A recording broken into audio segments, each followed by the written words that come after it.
পুনৰ আৰু এটা নতুন ভিডিঅ' লৈ মই আপোনালোকক মোৰ চেনেললৈ স্বাগতম জনাইছো। মই আজি ক'বলৈ গৈ আছো যে WhatsApp ডিলিট হ'ব পাৰে। হয়, নিউজ ওলাইছে আপোনাৰ WhatsApp বন্ধ হ'ব পাৰে। গতিকে মই কাৰণকেইটা কৈ আছো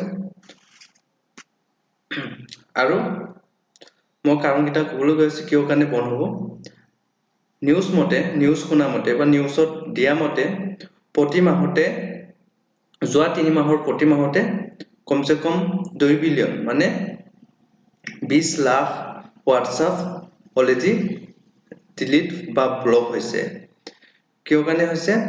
এক নম্বৰ হৈছে বিভিন্ন ধৰণৰ ফেক নিউজ। এক নম্বৰ ফেক নিউজৰ কাৰণে বিশেষকৈ কি হৈছে WhatsApp বন্ধ কৰিবলগীয়া বা WhatsApp বন্ধ হৈছে। যদি একেলগে 1000ৰ অধিক যদি মেসেজ দিয়ে বা লিংক শেয়াৰ কৰে সেইবিলাক কাৰণে কি হ'ব পাৰে WhatsApp বন্ধ হ'ব পাৰে আৰু সেই বস্তুবিলাকত কি হ'ব পাৰে WhatsApp আপোনাৰ ব্লক হ'ব পাৰে। লগতে বিভিন্ন ধৰণৰ যদি সেই ওয়েবসাইটৰ থ্ৰুৱেদি যদি আমি বিভিন্ন ধৰণৰ চৰকাৰে বেন কৰা যিবিলাক ওয়েবসাইট আছে বা পৰ্নোগ্ৰাফি হওক বা তেনে ধৰণে যদি ওয়েবসাইটলৈ গুচি যায় তেতিয়া আপোনাৰ সেই নম্বৰটো যেটো নাম্বাৰে আপুনি WhatsAppত শেয়াৰ কৰিছিলে সেই নম্বৰটো হয়তো আপোনাৰ বন্ধ হৈ যাব পাৰে। ঠিক আছে? এতিয়া নেক্সট আছে একাউন্ট খোলা। যদি একাউন্ট আপুনি যদি নতুনকৈ খুলিছে তেতিয়া 5 সেকেন্ডৰ ভিতৰত যদি আপুনি 100টা মেসেজ সেন্ড কৰি দিয়ে তেতিয়াও আপোনাৰ WhatsApp ব্লক হ'ব পাৰে। নেক্সট ব্লক বা ৰিপোৰ্ট যদি আপোনাৰ বেছিকৈ হৈছে আপোনাৰ নাম্বাৰটোত তেতিয়া কি হ'ব পাৰে তেতিয়াও আপোনাৰ কি হ'ব WhatsApp ব্লক হ'ব পাৰে। গতিকে বিশেষকৈ যিবিলাক নিৰ্ধাৰিত কৰা আছে চৰকাৰে বা যেনেদৰে চৰকাৰে যদি যিবিলাক ওয়েবসাইট বন্ধ কৰি দিয়া হৈছে সেই ওয়েবসাইট বিলাক যদি আমি শেয়াৰ কৰো বা বিভিন্ন ধৰণৰ যদি আমি ফেক নিউজ বিভিন্ন ধৰণৰ আহে নহয় জানো সেই ফেক নিউজ বিলাক দিয়া বন্ধ হোৱাৰ কাৰণে এই WhatsAppৰ লৈ চৰকাৰে এই পদক্ষেপটো দিয়া আছে। গতিকে আমি